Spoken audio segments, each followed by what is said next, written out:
That was my best impersonation of a predator.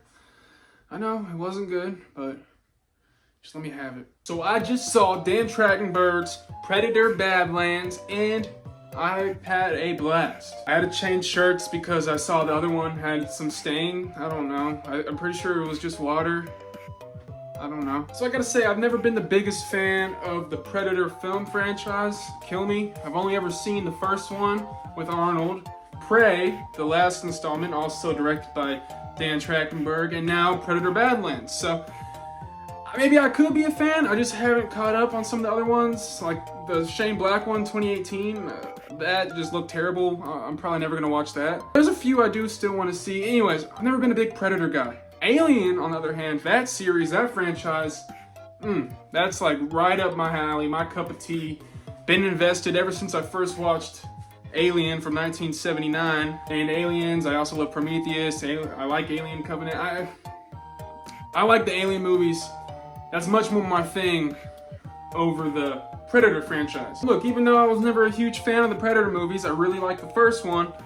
Prey caught me off guard. I mean, after seeing that, I'm like, dude, Daniel Trachtenberg, he kind of has the sauce for this franchise. I think he knows what he's trying to do here, and I'm along for the ride. So once I saw all the stuff about Predator Badlands being made, Predator Killer of Killers, I watched that, but I think I didn't finish it. I need to get back to it. Something came up. Blame me for not finishing it. Sorry. All those things led to me being pretty damn excited for Predator Badlands. For the Predator series or franchise, it's an unconventional story. You are seeing it from the perspective of the Predator as the hero of the story. You have the main character, Deck. He's kind of the run of his family. You've seen the trailers. He's real ugly. No offense. His family's like, nah, man, you're not a part of this whole Predator thing. They kick him around. They eventually get to the point where they're like, dude, we're gonna kill you because you're not good enough to be a predator. And he ends up going on this whole mission on the most dangerous planet, or one of the most dangerous planets in the universe, I think. I don't know. Where he's trying to kill the unkillable creature, the creature even his father is scared to kill, the Callus, I believe it was called. And this leads to a lot of hijinks, some dangerous moments, some funny moments, and pretty fun adventure. Yeah, I would really call this film an adventure, an action and adventure movie first and foremost. I mean, that's really all it is. It's non-stop from the start to the end. The pacing in that regard I thought was really good. It kept me engaged. I had to pee so bad during the last 30 minutes to, like, even when I was walking out of the theater, it physically hurt to walk. I don't know why I had to go so bad, but I couldn't leave. I'm not leaving. I was engaged, all right? And the cinematography and effects played a big part in that. It's a movie that is largely carried and led by a CGI character, fully CGI. I don't know actually how much practical effects they used for this. I need to look it up. I haven't done much research yet, but I love doing stuff like that after seeing a movie I like it. It's part of the experience for me. For the most part, the effects were quite nice. All the creatures, the designs were interesting to look at. Obviously, some moments you're gonna get the video game look. You're gonna get like the smooth, the blurring to cover up the effects. I get it, and it's gonna happen with any movie with this many effects to go with it. But for the most part, it worked for me, and by the end, I was pleasantly surprised by how much you were actually able to care for the main character, Deck, and maybe not feel emotions for, well, I felt some emotions because some of the things he dealt with, I kind of, you relate to in the real world. It has that effect. I wasn't tearing up or anything, but I thought they did a good job of portraying that character and making him feel real and grounded in this grandiose world of pain, this world of hurt.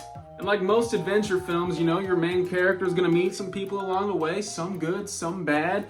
He fights these weird creatures. You see how dangerous this world really is. You see how kind of weak he is compared to, predators of the past. I forgot what they're called scientifically, so sorry for saying predator so much. I know it sounds kind of weird, at least to me, but he comes across a Weyland-Yutani android named Thea, and I really loved Elle Fanning in this role, man. She brought a lot of humor, a sense of wonder almost, because she's a robot, right? But her specific model was programmed to feel emotions and whatnot, so you see this sense of wonder she has you know, exploring this crazy world, wanting to learn about these creatures, these animals, I guess, these aliens. She's sort of enamored by it, and that's an infectious feeling you get through the screen. It sort of bleeds off onto Deck's character. Part of his arc also throughout the story is affected by her, and their relationship is really the backbone of this film. I didn't know if the relationship would work as well as it did, and by the end of the movie, it definitely did for me. That was probably my favorite part. Elle Fanning was fantastic. She's playing two roles here, two androids, kind of similar to Michael Fassbender in the Prometheus and Alien Covenant, which I loved him in those movies, but we're not talking about Michael. She made both characters distinct. You knew who you were looking at, and obviously that helps with costume and makeup, but she's a great actor. I want to watch more stuff with her. I've only seen a couple things, but she just commanded the screen in this and brought, from the moment her character was introduced, it kind of like automatically upped the movie by a number for me, like went up for me. I was like, all right, I'm enjoying this, but I don't know how much of just a Predator character I can watch throughout the movie just fighting stuff. So I was pleasantly caught off guard by her, and seeing the relationship grow and kind of twist and turn throughout really worked for me, and it was honestly a highlight. The sound design was freaking fantastic in this, same with the score. So many moments where I really, for a second, I thought I might have to cover my ears, and maybe I'm a baby for that. But I was like, dude, this is like, I was enveloped in the world, and especially with the movie that's extraterrestrial, I guess you could say. Takes place on another world with all these things that aren't real, or maybe they are, we just don't know. You can be creative with stuff like that. You can really emphasize stuff like that, and it adds to the experience. It makes it better. If the sound design wasn't as good as it was, at least I thought it was really good, I wouldn't have been as enamored, I wouldn't have been as involved, you wouldn't have felt like you were with Deck and Thea on this journey. Same with the score, it really accentuates the sound design, it feels like it's just part of the movie going with it. It never takes you out of it, it's never off-putting, it just flows real nicely, it flows. Sorry, I had to come back and say the friggin' action scenes too, that with the sound design and the way they were choreographed and directed, fantastic. If you're looking for action, I think you're gonna get what you're looking for, okay? It's not like John Wick, but for like alien action, sci-fi action, it's pretty dope shit. And now I have a stain on this shirt. I'm pretty sure it's because I'm sweating, so I'm sorry. I feel like if you're thinking about seeing this movie and you're into the Predator franchise, you know what you're gonna get. It's not some high art, it's just, you're looking for some good action, you're looking for adventure, you're looking to see, you know, just some incredibly cool shit. And I think this movie delivered on those fronts. I really do. Obviously, stuff like this can be kind of predictable. You can kind of see where it's going, but there was points towards the end where I was like, oh, okay, well, I did kind of semi-predict some things, and that's not because I'm some smart guy. I was like, 3X, maybe I'll end up here and I'll go there. But the journey to the destination was really nice, really rewarding. I just think Predator Badlands delivered on what it was trying to be. It's just a really fun action adventure movie.